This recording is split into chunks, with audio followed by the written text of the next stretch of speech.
എന്നെ കരുതും, എന്നും പുലർത്തും, എൻ്റെ ആവശ്യങ്ങളെല്ലാം അറിയും. ദുഃഖനാളിൽ കൈവിടാതെ തൻ്റെ ചിറകിൻ നിഴലിൽ മറയ്ക്കും.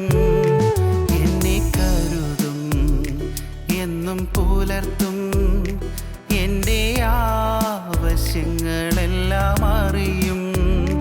ദുഃഖനാളിൽ കൈവിടാതെ തൻ്റെ ചിറകിൻ നിഴലിൽ മറയ്ക്കും.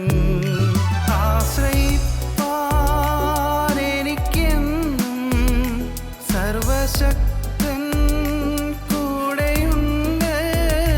തളരാതെ മരുഭൂവിൽ യാത്ര ചെയ്യും പ്രത്യാശയോടെ.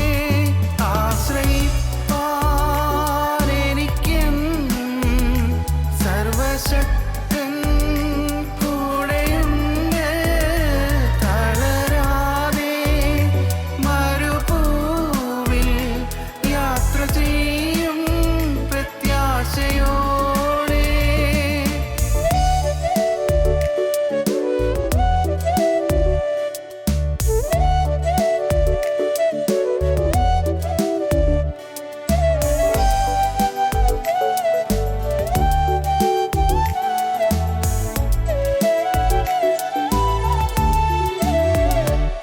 അനർത്ഥങ്ങൾ ഭവിക്കയില്ല, ബാധയോ എന്നെ തൊടുകയില്ല.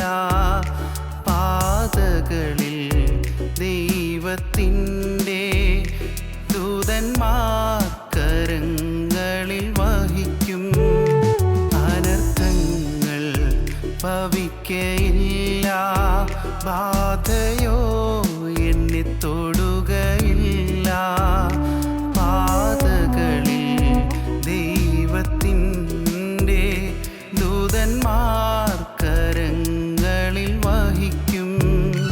ആശ്രയിപ്പാൻ എനിക്കെന്നും സർവശക്തൻ കൂടെയുണ്ട്.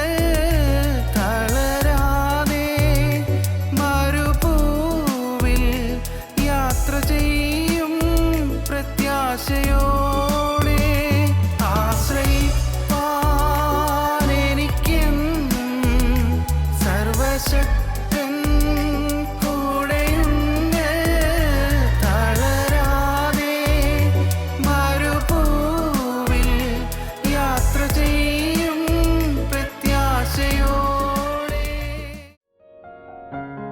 ഞങ്ങളും ക്രൂശിക്കപ്പെട്ട ക്രിസ്തുവിനെ പ്രസംഗിക്കുന്നു. ദൈവതിരുനാമത്തിൻ്റെ മഹത്വം ഉണ്ടാകട്ടെ. ദൈവത്തിന് സ്തോത്രം. സന്തോഷം എന്ന വിഷയത്തെക്കുറിച്ചാണ് നാം ചിന്തിച്ചുകൊണ്ടിരിക്കുന്നത്.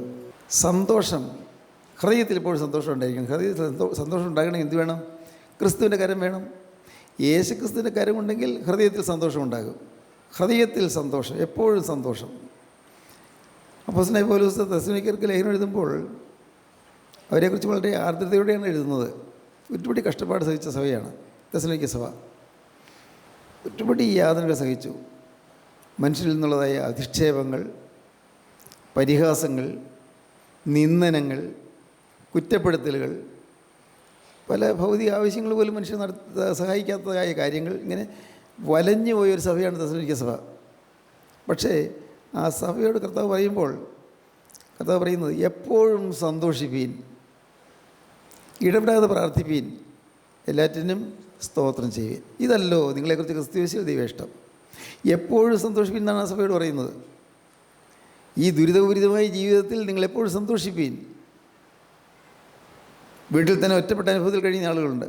മാതാപിതാക്കൾക്ക് വിലയില്ല, അല്ലെങ്കിൽ അപ്പന് വിലയില്ല, അമ്മയ്ക്ക് വിലയില്ല, അല്ലെങ്കിൽ ഭർത്താവിന് വിലയില്ല, ആരും ഗവനിക്കുന്നില്ല, എന്നെ വേണ്ടതുപോലെ കരുതാൻ ആരുമില്ല. ഇങ്ങനെയൊക്കെയുള്ള ആളുകളുണ്ട്. പക്ഷേ അവിടെ കർത്താവ് പറയുന്നു എപ്പോഴും സന്തോഷിപ്പീൻ. നിൻ്റെ മുഖം വാടിയിരിക്കരുത്, മുഖം പ്രസന്നമായിരിക്കണം. പ്രിയപ്പെട്ടവരെ, നിങ്ങൾ ചിന്തിക്കൂ, ദൈവം പ്രസന്നത നിങ്ങൾക്ക് തരും. നിങ്ങൾക്ക് വേണമെങ്കിൽ കർത്താവ് എല്ലാ സന്തോഷവും തരും. പ്രതിസന്ധികളുടെയും പ്രശ്നങ്ങളുടെയും നടുവിൽ പൂർണ്ണ സന്തോഷത്തോടെ കർത്താവിന് പിൻചെല്ലാനുള്ളതായ കൃപ നിങ്ങൾക്ക് കർത്താവ് തരും. ജീവിതത്തിൻ്റെ ദൈവസ്നേഹം നമുക്ക് ലഭിക്കുമ്പോഴാണ് സന്തോഷം കിട്ടുന്നത്. യേശുക്രിസ്തുവിൻ്റെ സ്നേഹമായി യേശുവിനെ കണ്ടെത്തുമ്പോൾ നമുക്ക് സന്തോഷം കിട്ടും. യേശുക്രിസ്തു ഉള്ളത്തിൽ വസിക്കുമ്പോൾ സന്തോഷം കിട്ടും. ഇന്നുള്ള ദയനീയമായ അവസ്ഥ യേശുക്രിസ്തു പലരുടെയും ഉള്ളത്തിൽ വസിക്കുന്നില്ല എന്നുള്ളതാണ്. പലരുടെയും ഉള്ളത്തിൽ യേശുക്രിസ്തു വസിക്കുന്നില്ല. നാം ധരിക്കും ഞാൻ പ്രാർത്ഥിക്കുന്നുണ്ട്, ഞാൻ നമസ്കാരങ്ങളൊക്കെ ചൊല്ലുന്നുണ്ട്, പള്ളിയിൽ പോകുന്നുണ്ട്, ഞാൻ മനസ്സറിഞ്ഞ് ഞങ്ങൾ വലിയ വേണ്ടാതെ ഞങ്ങൾക്കൊന്നും ഇങ്ങനെ പോകുന്നില്ല. പിന്നെ മനുഷ്യനല്ലേ, സ്വാഭാവികമായി ചില ബലഹീനതകളുണ്ടായിന്ന് വരും, അതൊക്കെ കർത്താവ് പുറത്തുകൊള്ളും എന്നിങ്ങനെയുള്ളൊരു കംപ്ലൈസൻ്റ് ആറ്റിറ്റ്യൂഡ്, ഒരു അലംഭാവം, ഒരു അയഞ്ഞ മനോഭാവം ഒരിക്കലും പുലർത്തരുത്. നിങ്ങൾ വ്യക്തമായി അറിയണം ക്രിസ്തു എൻ്റെ ഹൃദയത്തിൽ വസിക്കുന്നു എന്ന്. വിശ്വാസത്തിൽ അറിയണം. എങ്ങനെ അറിയും? നിങ്ങൾക്കൊക്കെ സാധിക്കുന്നത് യേശു ക്രിസ്തു എൻ്റെ ഉള്ളത്തിലുണ്ട് എന്ന് നിങ്ങൾ എങ്ങനെ അറിയും? യേശു ക്രിസ്തു എൻ്റെ ഉള്ളത്തിൽ വസിക്കുന്നുണ്ടെന്ന് എങ്ങനെ അറിയും? അതിനെ മറ്റാരെയും തേടി പോകണ്ട, ആരുടെയും അഭിപ്രായം ചോദിക്കണ്ട. എന്നെ ഇതിനു മുൻപ് ബാധിച്ചിരുന്നതായ പാപത്തിൻ്റെ ചോദനകൾ, പാപത്തിൻ്റെ താല്പര്യങ്ങൾ എന്നെ അലട്ടുന്നുണ്ടോ മാത്രം നോക്കിയാൽ മതി.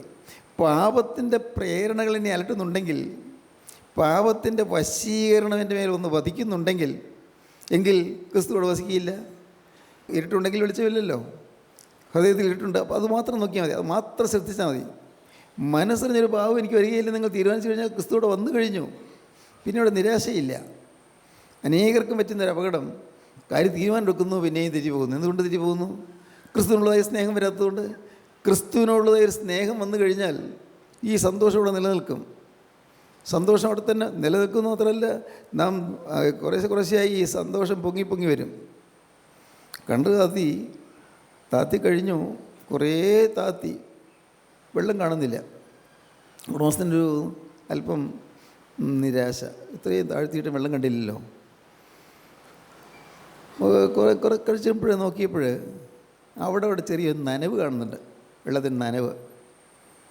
ഇത് പോയി കിടന്നുറങ്ങി. ഒരു ദിവസം രാവിലെ വന്നപ്പോഴുണ്ട് ഒരു അരി വെള്ളം കിടപ്പുണ്ട്. താത്തി എപ്പോഴും കിട്ടിയില്ല, പക്ഷേ അരി വെള്ളം കിടപ്പുണ്ട്. അദ്ദേഹം അടുത്ത ദിവസം നോക്കിയപ്പോൾ പിന്നെയും വെള്ളം കൂടുന്നു, വെള്ളം മെത്തി വരുന്നു, കൂടി വരുന്നു. താഴ്ത്തി ആഴത്തിലേക്ക് ഇറങ്ങുമ്പോൾ നമുക്ക് വെള്ളം കിട്ടും, ജീവജലം കിട്ടും. താഴ്ത്തുന്ന പ്രയാസമാണ്, ശരിയാണ്. പക്ഷേ താഴ്ത്തി ചെന്നാൽ വെള്ളം കിട്ടും. അനേകർ ഏതാനും ചെറിയൊരു സമർപ്പണം കൊണ്ട് തൃപ്തിപ്പെട്ടിരിക്കുകയാണ്. അങ്ങനെയല്ല. എൻ്റെ ജീവിതം ഇനി യേശുവിന് മാത്രം, അങ്ങനെ സമർപ്പണം വരണം. എൻ്റെ ജീവിതം ഇനി യേശുവിന് വേണ്ടി മാത്രം നിവേദിച്ചിരിക്കുന്നു. It is devoted to Christ, devote ചെയ്തിരിക്കുന്നു, ഡിവോട്ടഡ്. എൻ്റെ ജീവിതം അത് ഈ ഡെഡിക്കേറ്റഡ് എന്ന് പറഞ്ഞാലും പോരാ, it is devoted to Christ. ക്രിസ്തുവിന് വേണ്ടി അങ്ങ് ഇറ്റ് ഈസ് സെറ്റ് അപ്പാർട്ട്, മുഴുവനായി കംപ്ലീറ്റ് ആയിട്ട് സമ്പൂർണ്ണമായിട്ട് ഞാൻ എൻ്റെ ജീവിതം ഞാൻ യേശുവിന് കൊടുത്തിരിക്കുന്നു. ഈ ഒരു ഉറപ്പ് നിങ്ങൾക്ക് വരണം. എങ്ങനെയാണ് ഉറപ്പ് കിട്ടും? അതാണ് പ്രശ്നം. എന്നിങ്ങനെ ഉറപ്പ് കിട്ടും? ഉറപ്പ് കിട്ടാൻ ഒരു വഴിയുള്ളൂ. എൻ്റെ കർത്താവായ യേശു ക്രിസ്തു എൻ്റെ സകല ശിക്ഷകളും വഹിച്ച്, ഞാൻ ഏൽക്കേണ്ട ശിക്ഷയെല്ലാം വഹിച്ച്, എൻ്റെ പാപത്തിൻ്റെ ഭാരം ചുമന്ന് ക്രിസ്തു സകല ശിക്ഷയും വഹിച്ചുകൊണ്ട് കുരിശിന്മേൽ കിടന്നു. ക്രിസ്തു അവിടെ കിടന്നുകൊണ്ട് പറഞ്ഞു, നിവൃത്തിയായി എന്ന് പറഞ്ഞു. പൂർത്തിയായി, നിവൃത്തീകരിച്ചു. ഇറ്റ് ഈസ് ഫിനിഷ്ഡ്, തീർത്തു എന്ന് പറഞ്ഞു. തീർത്തിരിക്കുന്നു. ക്രിസ്തു ക്രൂശിലേറി എൻ്റെ പാപം വഹിച്ചു എന്ന് വിശ്വസിക്കുക. ഞാൻ ചോദിക്കട്ടെ, നിങ്ങൾ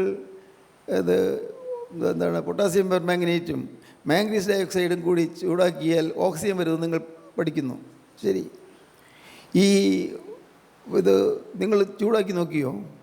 ഇല്ലല്ലോ. നിങ്ങളുടെ ടെക്സ്റ്റ് ബുക്കിൽ എഴുതിയിട്ടുണ്ട്, കെമിസ്ട്രിയിൽ എഴുതിയിട്ടുണ്ട്. കെമിസ്ട്രി ടീച്ചർ അത് നിങ്ങൾക്ക് പറഞ്ഞു തരുന്നു. Potassium permanganate plus manganese dioxide will give oxygen, ശരി. നിങ്ങൾ കണ്ടിട്ടല്ലല്ലോ വിശ്വസിക്കുന്നത്. ദൈവത്തിന് സ്തോത്രം. അത് പരീക്ഷിച്ച് നിരീക്ഷിച്ച് പഠിച്ച് മനസ്സിലാക്കിയിട്ടുള്ള ശാസ്ത്രജ്ഞന്മാരത് പറഞ്ഞു, ശരി, ഞാൻ വിശ്വസിക്കുന്നു. പ്രിയപ്പെട്ടവരെ, അതുപോലെ യേശു ക്രിസ്തു ഒരു സജീവ യാഥാർത്ഥ്യമാണെന്ന് അനുഭവിക്കുന്ന ദൈവമക്കൾ പറയുമ്പോൾ നിങ്ങൾ വിശ്വസിക്കുക. എൻ്റെ ഭാരം യേശു ഏറ്റെടുക്കുന്നത് പറയുമ്പോൾ നിങ്ങൾ വിശ്വസിക്കുക. വിശ്വാസം കൂടാതെ ആർക്കും ദൈവത്തെ പ്രസാദിപ്പിക്കാൻ കഴിയുകയില്ല. വിശ്വാസം, അതൊരു ദൃഢമായ വിശ്വാസം, ഗാഠമായ വിശ്വാസമാണ്. ഹൃദയത്തിൻ്റെ ആഴത്തിൽ വേരൂന്നിയ വിശ്വാസമാണ്. ക്രിസ്തു ഇപ്പോഴും ജീവിക്കുന്നു, ക്രിസ്തു എന്നെ സ്നേഹിക്കുന്നു, ഞാനോ പാപിയായൊരു മനുഷ്യൻ, എനിക്ക് അഭിമാനിക്കാൻ ഒന്നുമില്ല. ഉള്ളത്തിൽ നിന്ന് പറയണം, പുറമെ ഭംഗിയൊക്കെ പറഞ്ഞിട്ട് കാര്യമില്ല. എനിക്ക് അഭിമാനിക്കാൻ ഒന്നുമില്ല, എനിക്ക് പ്രശംസിക്കാൻ ഒന്നുമില്ല. എൻ്റെ എന്തെങ്കിലും എനിക്ക് ഉണ്ടെങ്കിൽ അത് ക്രിസ്തു തന്നതേ ഉള്ളൂ. നന്മ എന്തെങ്കിലും ഉണ്ടെങ്കിൽ ക്രിസ്തു തന്നതേ ഉള്ളൂ. എൻ്റേതായിട്ടൊന്നുമില്ല. വിശ്വസിക്കുകയാണത്. അതങ്ങ് വിശ്വസിച്ച് നമ്മെ തന്നെ സമർപ്പിക്കുമ്പോൾ അത്ഭുതകരമായ അനുഭവങ്ങൾ നമുക്ക് കിട്ടും. നിങ്ങൾ പലരും മുഖം വാടിയാണ്ടിരിക്കുന്നത്, ഇപ്പോൾ പുറമേയുള്ള മുഖമല്ല ഞാൻ പറയുന്നത്, പലരും വാടി തളർന്നിരിക്കുന്നു. പലരുടെയും ജീവിതത്തിൽ പ്രയാസങ്ങൾ, ഭാരങ്ങൾ ഇങ്ങനെ നിങ്ങൾ അലട്ടിക്കൊണ്ടിരിക്കുന്നു. എനിക്കറിയാം, ഉണ്ട്, പലതരത്തിലുള്ള പ്രയാസങ്ങളുണ്ട്. ആർക്കാണില്ലാത്തത്? എല്ലാവർക്കും ഉണ്ട്. ദൈവമക്കൾക്കുണ്ട്, അല്ലാത്തവർക്കും ഉണ്ട് പ്രയാസങ്ങൾ, പ്രതിസന്ധികൾ എല്ലാവർക്കും ഉണ്ട്. പക്ഷേ നിങ്ങൾ ഓർക്കണം, ഈ മുഖം വാടിയിരിക്കേണ്ട ആവശ്യമില്ല. ക്രിസ്തു ഉള്ളത്തിൽ വന്നു കഴിയുമ്പോൾ നിങ്ങളുടെ മനസ്സെപ്പോഴും പ്രസന്നമായിരിക്കും, മനസ്സെപ്പോഴും സന്തോഷഭരിതമായിരിക്കും. അതുകൊണ്ട് ഞാൻ വീണ്ടും പറയുന്നു, ആപത്തുകൾ മാറിയെന്നല്ല. ദൈവമക്കൾക്കും ആപത്ത് വരും, ദൈവത്തിൻ്റെ വേലക്കാർക്കും ആപത്ത്, ആക്സിഡൻസൊക്കെ വരാം, അല്ലാത്തവർക്കും വരാം, നമുക്കും വരാം. എന്നാൽ നമുക്ക് വരുമ്പോഴുള്ള പ്രത്യേകത എന്താണെന്ന് വെച്ചാൽ, നമ്മെ കാക്കാനും നമ്മെ നോക്കാനും നമ്മെ പരിപാലിക്കാനും നമ്മെ സംരക്ഷിക്കാനും യേശുക്രിസ്തു ഉണ്ട്. യേശുക്രിസ്തു എല്ലാം കാണുന്നു. ദൈവത്തിന് സ്തോത്രം. പ്രിയപ്പെട്ടവർ, നിങ്ങൾ ഉറങ്ങാൻ കിടന്നിട്ട് ഉറക്കം വരാത്ത രാവുകൾ ആവശ്യമില്ല. നിങ്ങളൊക്കെ ഉറങ്ങാം, ഭാരങ്ങൾ മാറും. നിങ്ങൾ ക്രിസ്തുവിനായിട്ട് ജീവിതം സമർപ്പിച്ചു കൊടുത്താൽ പിന്നെ ഉറക്കമൊക്കെ തനിയെ വന്നുകൊള്ളും. ചിലർക്ക് പറയും, എനിക്ക് ഉറങ്ങാൻ പറ്റുന്നില്ല, പല ഭാരങ്ങളും വല്ലാതെ അലട്ടുന്നു, ഓരോ ചിന്തകൾ വിഷമിപ്പിക്കുന്ന, എനിക്ക് ഉറങ്ങാൻ പറ്റുന്നില്ല. പക്ഷേ നിങ്ങൾക്ക് സുഖമായി ഉറങ്ങാൻ പറ്റും. നിങ്ങളുടെ കിടക്കയിൽ നിങ്ങളെ തലോടാൻ ക്രിസ്തു ഉണ്ടെന്ന് വിശ്വാസമുണ്ടെങ്കിൽ, ക്രിസ്തുവിൻ്റെ ദൂതന്മാർ കാവലായി നിൽക്കുന്നുണ്ടെന്നുള്ള വിശ്വാസമുണ്ടെങ്കിൽ. എന്തുകൊണ്ട്? ഞാൻ യേശുവിനെ എന്നെ തന്നെ കൊടുത്തിരിക്കുന്നു, എൻ്റെ ജീവിതം യേശുവിന് കൊടുത്തിരിക്കുന്നു. അതാണ് ബലം, അതാണ് നമുക്കുള്ള ആശ്രയം. എനിക്ക് എൻ്റേതായിട്ടുള്ളതെല്ലാം വിട്ടിരിക്കുന്നു. എനിക്ക് യാതൊരു കാര്യത്തിൽ നിർബന്ധമില്ല. എനിക്ക് ഒന്ന് മാത്രം, ക്രിസ്തുവിൻ്റെ ഒരു വിശുദ്ധനായി ജീവിക്കുക, അത് മാത്രം. ക്രിസ്തുവിൻ്റെ ഒരു രഹസ്യ വിശുദ്ധനായി ജീവിക്കുക മതി കർത്താവേ, എനിക്ക് വേറെ ഒന്നും വേണ്ട. സ്തോത്രം. ആ ഒരു തീരുമാനം നിങ്ങൾക്ക് വന്നാൽ അനുഗ്രഹമായിരിക്കും. ഇപ്പോൾ നിങ്ങൾ ചിലർ വിചാരിക്കും, സാറിന് പ്രായമായി, ഇത്രയും വാർദ്ധക്യത്തിൽ അങ്ങനെയൊക്കെ ചിന്തിക്കാം. പക്ഷേ സാറിൻ്റെ യൗവനത്തിലൊക്കെ എങ്ങനെയാണ്? യൗവന പ്രായത്തിലൊക്കെ എല്ലാം ഞങ്ങളൊക്കെ യൗവനക്കാർക്ക് അങ്ങനെയൊക്കെ ചിന്തിക്കാൻ പറ്റുമോ? ഇനിയും ദീർഘനാൾ ജീവിതം ഉണ്ടല്ലോ. No, never. ദൈവത്തിന് സ്തോത്രം. ഭാഗ്യവശാൽ ഞാൻ തികഞ്ഞൊന്നുമായില്ല. പക്ഷേ ഞാൻ ഈ യൗവനപ്രായമൊക്കെ കഴിഞ്ഞാൽ ഞാൻ പോകുന്നത്. യൗവനത്തിൻ്റെ ചാവല്യങ്ങളൊന്നും എന്നെ അലട്ടിയില്ല. യൗവനത്തിലെ അരുതായികളിലേക്കൊന്നും ചെന്ന് വീഴാൻ ഇടയായില്ല. അതിന് കാരണം എൻ്റെ കരുണയുള്ള കർത്താവിൻ്റെ ഒരു സ്നേഹത്തിൻ്റെ ആകർഷണം എനിക്ക് ലഭിച്ചിരുന്നു. സ്നേഹത്തിൻ്റെ ആകർഷണം. ഹൃദയം സന്തോഷമാണ്. സന്തോഷമില്ലാത്തൊരു കാലം എനിക്ക് ഉണ്ടായിരുന്നു, അത് നിങ്ങൾക്കറിയാം. സന്തോഷമില്ലാത്ത ദുരിതം പിടിച്ചൊരു കാലം ഉണ്ടായിരുന്നു. 17 വയസ്സ് വരെ, യേശുക്രിസ്തുവിനെ കണ്ടുമുട്ടുന്നത് വരെ.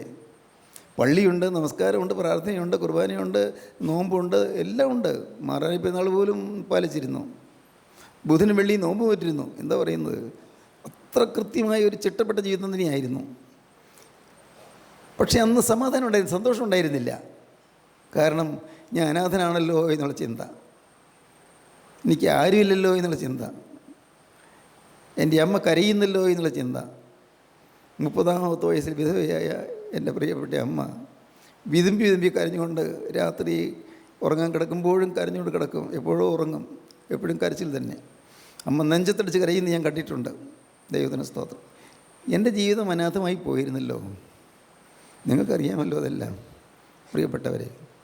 അന്ന് എൻ്റെ ഹൃദയം വാടിയിരുന്നു, മുഖം വാടിയിരുന്നു, ആകെ വാട്ടമായിരുന്നു. ദൈവത്തിന് സ്തോത്രം. പക്ഷേ ഭാഗ്യവശാൽ എൻ്റെ ജീവനുള്ള ദൈവത്തിൻ്റെ കൃപ എന്നെ കണ്ടെത്തി. കർത്താവ് എന്നെ കടന്നു പിടിച്ചു. സത്യം, ഞാൻ ഒന്ന് തിരിയുന്നത്, മുഖം തിരിക്കുന്നത് നോക്കി ഒരു കാഴ്ചക്കാരന് കാത്തു നിന്ന യേശു വഴിയരിയിൽ, എൻ്റെ ജീവിതത്തിൻ്റെ വഴിത്താരയിൽ എന്നെ കാത്തു നിന്ന യേശു, എൻ്റെ സഹോദരങ്ങളെ, അവൻ എന്നെ കയറി പിടിച്ചു. കടന്നു പിടിച്ചു വചനം കൊണ്ട്. അവൻ്റെ സ്നേഹത്തിൻ്റെ ആ ചരടിൽ എന്നെ കോർത്തിണക്കി. സ്തോത്രം.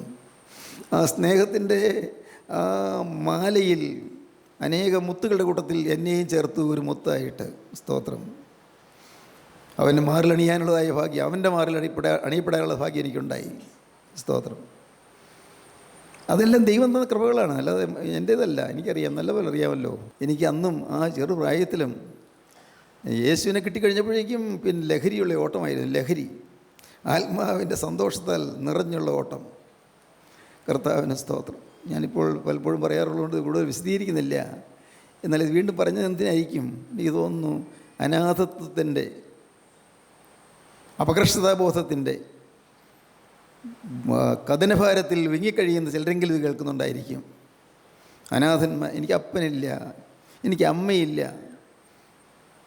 കർത്താവേ, എൻ്റെ ജീവിതത്തിൽ എൻ്റെ കാര്യം അന്വേഷിക്കാൻ എനിക്ക് ആരുമില്ല എന്ന്, എന്നെ സ്നേഹിക്കാൻ എനിക്ക് ആരുമില്ല എന്ന്. അപ്പനുണ്ട്, അമ്മയുടെ, പക്ഷേ എന്നെ സ്നേഹിക്കാൻ എനിക്ക് ആരുമില്ല, എൻ്റെ വേദന കാണാൻ ആരുമില്ല, എൻ്റെ തനതായ ദുഃഖം കാണാൻ എനിക്ക് ആരുമില്ല എന്ന് പറഞ്ഞ് കരയുന്നവർ. സ്തോത്രം. എൻ്റെ ഭാര്യ എന്നെ വിട്ടുപോയി, അവൾ നേരത്തെ അക്കരയ്ക്ക് പറന്നുപോയി, അങ്ങനെ കരയുന്നവർ.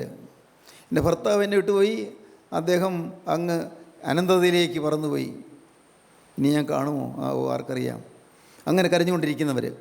ഇങ്ങനെയുള്ള ഓരോരുത്തരുടെയും ജീവിതത്തിൽ, അനാഥരായിരിക്കുന്ന ജീവിതത്തിൽ യേശുക്രിസ്തു എന്നെ സ്നേഹിക്കുന്നു എന്നുള്ളതായൊരു വാർത്ത കേൾക്കുമ്പോൾ, യേശുക്രിസ്തുവിനെ വ്യക്തിപരമായി അറിയുന്നു എന്നൊരു വാർത്ത കേൾക്കുമ്പോൾ, യേശുക്രിസ്തുവിൻ്റെ വ്യക്തിപരമായ കാര്യങ്ങൾ അന്വേഷിക്കുന്നൊരു വാർത്ത കേൾക്കുമ്പോൾ, ലോകത്ത് ആരും കരുതിയിട്ടില്ലാത്ത വിധം ഏറ്റവും മനോഹരമായി എൻ്റെ കാര്യങ്ങൾ കരുതുന്ന ഒരു യേശു ജീവിക്കുന്നുള്ള വാർത്ത കേൾക്കുമ്പോൾ, അപ്പോൾ നാം താഴും, നാം തലകുനിക്കും. കർത്താവേ, ഞാനിതാ ഒരുവൻ, ഞാനിതാ ഒരു പാവിയായ മനുഷ്യൻ, ഞാനിതാ ഒന്നിലും ജയം കിട്ടാത്തൊരു മനുഷ്യൻ. കർത്താവേ, ഞാനിതാ അനാഥനായൊരു മനുഷ്യൻ.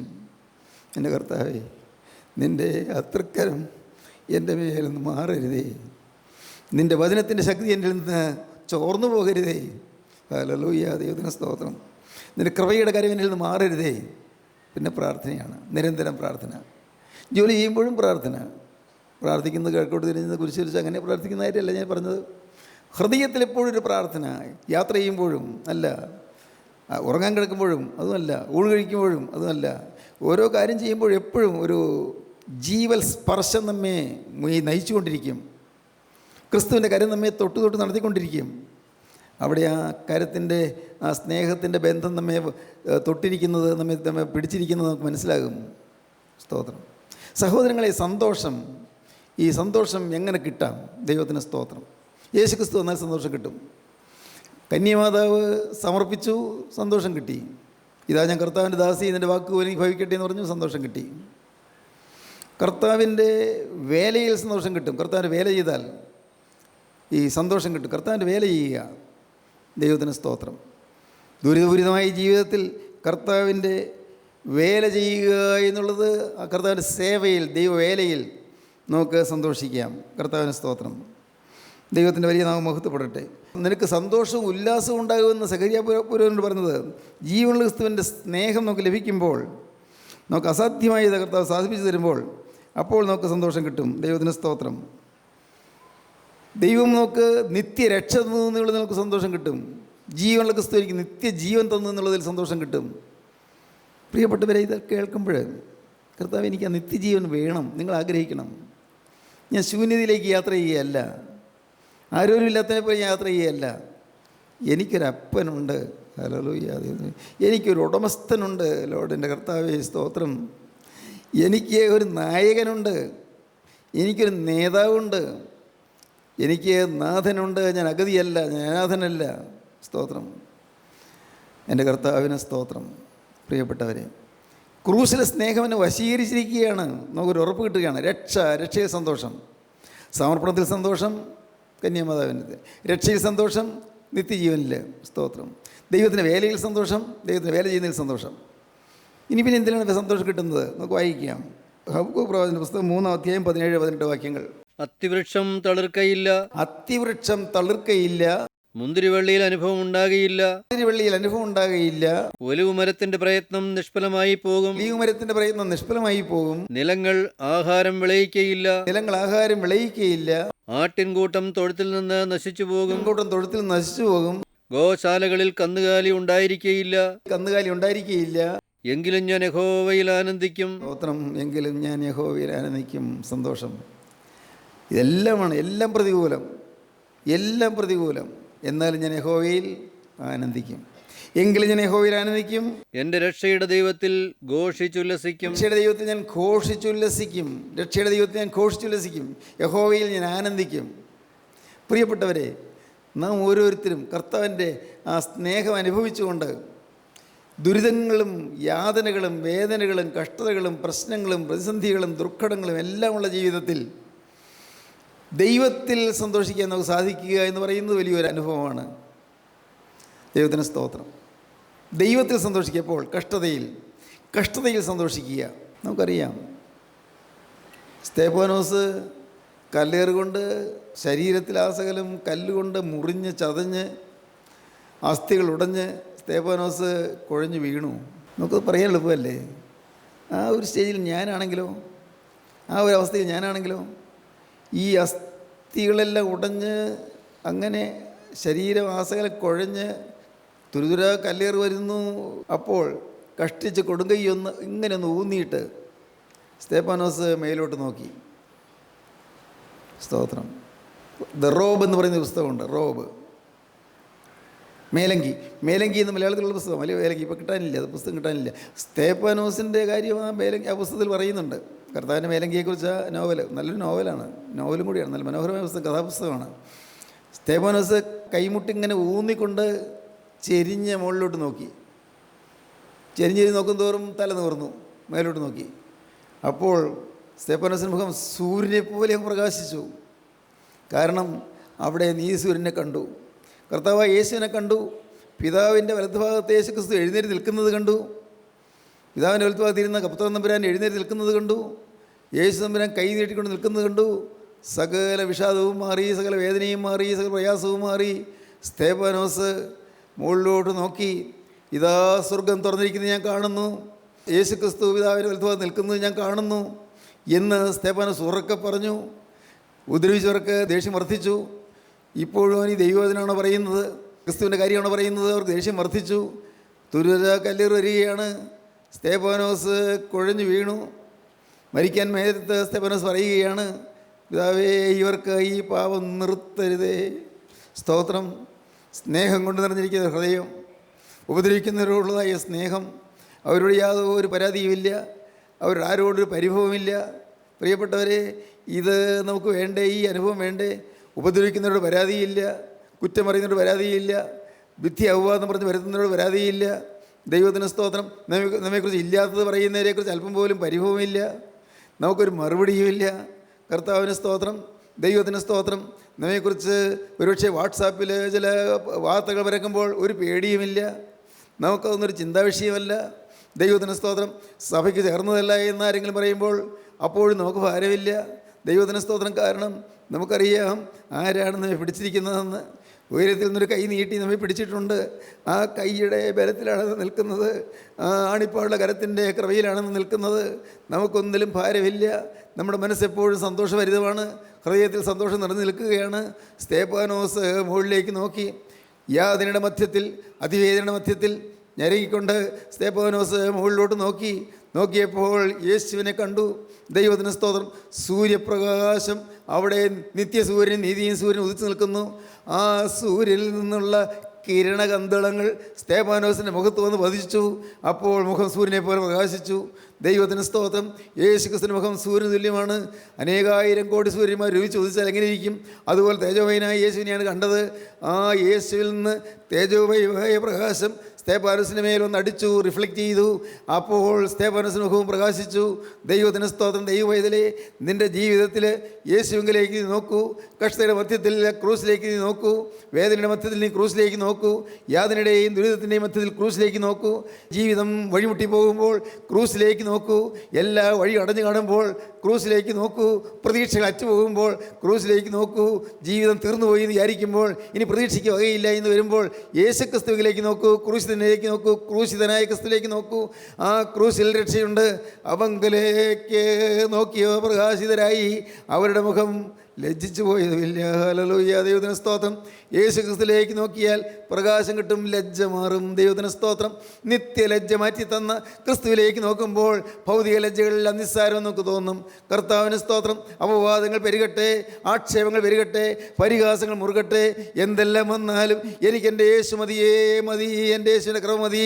യേശുവിനെ ഞാൻ കാണുന്നു, അവൻ്റെ മോഹനരൂപം ഞാൻ കാണുന്നു, അവൻ്റെ സ്നേഹം ഞാൻ കാണുന്നു, അവൻ്റെ സ്നേഹത്തിൻ്റെ തലോടൽ ഞാൻ ഏൽക്കുന്നു. ആ സ്നേഹത്തിൻ്റെ മൃദുലമായ സ്പർശനത്തിൽ എൻ്റെ ഹൃദയം ആനന്ദം കൊണ്ട് ആറാടുന്നു, എൻ്റെ ഹൃദയം ആനന്ദം കൊണ്ട് തിരതല്ലുന്നു. എൻ്റെ യേശുവേ, ഞാനിതാ എൻ്റെ ജീവിതം എൻ്റെ കരങ്ങളിലേക്ക് തന്നതല്ലേ.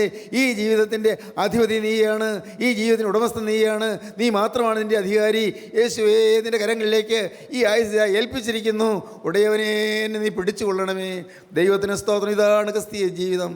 ഹല്ലേലൂയ, ദൈവത്തിന് സ്തോത്രം. കഷ്ടതയിൽ നമുക്ക് സന്തോഷിക്കാം. കർത്താവിൻ്റെ വലിയ നാമം മഹത്വപ്പെടട്ടെ. ദൈവത്തിന് സ്തോത്രം. ജീവനുള്ള ദൈവമേ, കരുണയുള്ള കർത്താവേ, ഞങ്ങളെ അതിവാത്സല്യത്തോടെ പോറ്റി പുലർത്തുന്ന ഞങ്ങളുടെ ജീവനുള്ള സ്വർഗീയ പിതാവേ, അവിടുത്തെ സ്വർഗീയ സാന്നിധ്യം ഞങ്ങൾക്ക് തന്ന് ഞങ്ങളെ ഏറ്റവും അടുപ്പിച്ചിരിക്കുന്ന ഞങ്ങൾ നിന്നെ സ്തുതിക്കുന്നു. കഷ്ടതകളിലും സന്തോഷിപ്പാൻ ഞങ്ങളെ പഠിപ്പിച്ച ഞങ്ങൾ നിന്നെ സ്തുതിക്കുന്നു. സമാധാന ജീവിതം ഞങ്ങൾക്ക് തരാൻ അവിടുന്ന് അധ്വാനിക്കുന്നതിന് ഞങ്ങൾ നിന്നെ സ്തുതിക്കുന്നു. പാവമില്ലാത്ത ജീവിതത്തിന് സൗഖ്യം എന്തെന്ന് അനുഭവിക്കാൻ ഞങ്ങൾ വിളിച്ചതിനായി ഞങ്ങൾ നിന്നെ സ്തുതിക്കുന്നു. എൻ്റെ കരുണയുള്ള കർത്താവേ, എല്ലാ പാപങ്ങളിൽ നിന്നും, എല്ലാ രോഗങ്ങളിൽ നിന്നും, എല്ലാ ഭാരങ്ങളിൽ നിന്നും സ്വാതന്ത്ര്യം പ്രാപിച്ച് എൻ്റെ യേശുവിനെ വിശുദ്ധിയിൽ ആരാധിപ്പാൻ ഞങ്ങൾ ഒരുക്കുന്നതിനെ ഞങ്ങൾ നിന്നെ സ്തുതിക്കുന്നു. ഈ മക്കളെല്ലാവരെയും അനുഗ്രഹിക്കണമേ. ഇന്ന് ഈ വചനം കേട്ട് എല്ലാവരുടെ മേൽ തൃക്കരം വയ്ക്കണമേ. ദൂരദേശങ്ങളിൽ ഇരുന്നുകൊണ്ട് ഈ വചനം ശ്രദ്ധിക്കുന്നവർക്കും എൻ്റെ കർത്താവിൻ്റെ കൃപ നൽകണമേ. അവരെയും ഉടന്ന് കണ്ണുനീര് തുടച്ച് ആശ്വസിപ്പിക്കണമേ. എല്ലാവരെയും അനുഗ്രഹിക്കണമേ. എൻ്റെ നാഥ, അതിൻ്റെ രണ്ടാമത്തെ വരവിൽ പറന്നുയരുന്ന വിശുദ്ധന്മാരുടെ നിരയിൽ നിൽപ്പാൻ ഞങ്ങളെല്ലാവരെയും യോഗ്യരാക്കി തീർക്കണമേ. തിരുനാമം മഹത്വപ്പെടുത്തണമേ. യേശു ക്രിസ്തുവിൻ്റെ രാജകീയ നാമത്തിൽ പ്രാർത്ഥിക്കുന്ന കൃപയോടെ കേൾക്കണമേ. ആമീൻ. ഹല്ലേലൂയ.